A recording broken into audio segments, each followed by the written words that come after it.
let's dive into one of the biggest game changers in modern web development, React hooks. We're going to break down what they are, why they totally flip the script on how we write React, and how you can start using the most important ones right away. Let's get into it. You know the feeling, right? If you've been working with React for a while, you've definitely felt this pain. You have a simple little component, you just need to add one tiny piece of state, and bam! Suddenly you're rewriting the whole thing as a giant class with constructors, binding this, lifecycle methods. It was just a lot. Well, that's the world hooks came to save us from. I mean, just look at this. The difference is literally night and day. On the left, you've got all that ceremony, all that boilerplate of a class component. And on the right, a clean, simple function that does the exact same job. This isn't just about typing less. It's about making our code way more intuitive and so much easier to maintain. So what are these magic things? Simply put, hooks are just functions. They were introduced back in React 16.8, and they let us hook into React features like state and lifecycle methods from right inside our functional components. For the first time, we could do everything a class could do, but inside a simple, clean function. It was and is a huge deal. Okay, so let's start with the absolute foundation. The two hooks you are going to use in almost every single component you ever write, useState and useEffect. These are the hooks that give our components a memory and a way to interact with the world around them. First up, useState. The best way to think about this is that it gives your component a little bit of short-term memory. It's how a component can remember things from one moment to the next. You know, like what number a counter is on, what text is in an input field, or whether a dropdown is open or closed. And this slide right here shows exactly why we need it. You might be thinking, hey, why can't I just use a normal JavaScript variable? Well, you can see what happens. You can change that color variable from red to blue all day long, but your screen won't change. React has no idea it's supposed to do anything.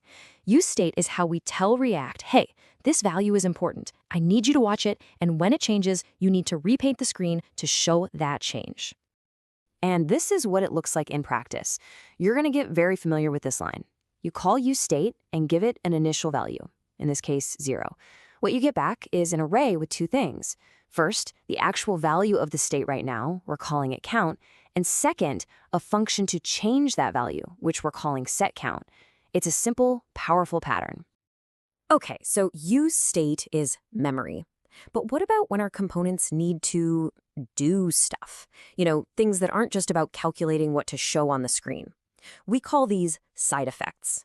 This is anything that interacts with the outside world, like fetching data from a server, setting up a subscription, or even just changing the title of the web page.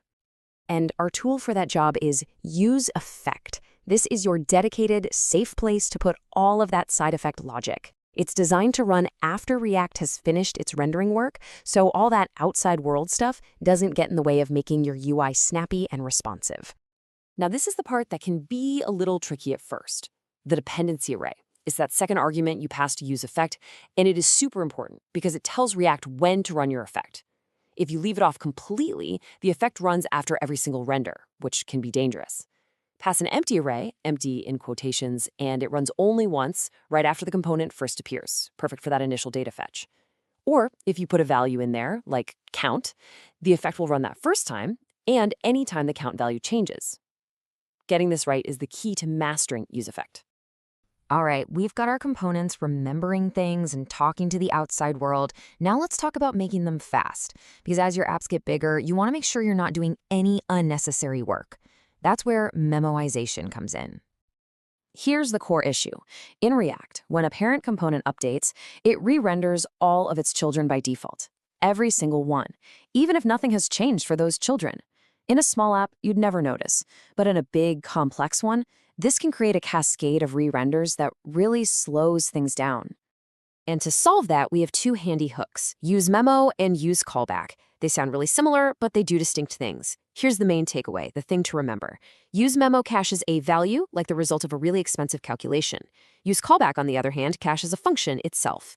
This is super useful when you're passing functions down as props to optimize child components. So one more time, useMemo for values, useCallback for functions. Next up, let's look at how hooks help our components talk to each other, especially when they're far apart or when React needs to talk directly to the good old-fashioned DOM. Oh man, prop drilling.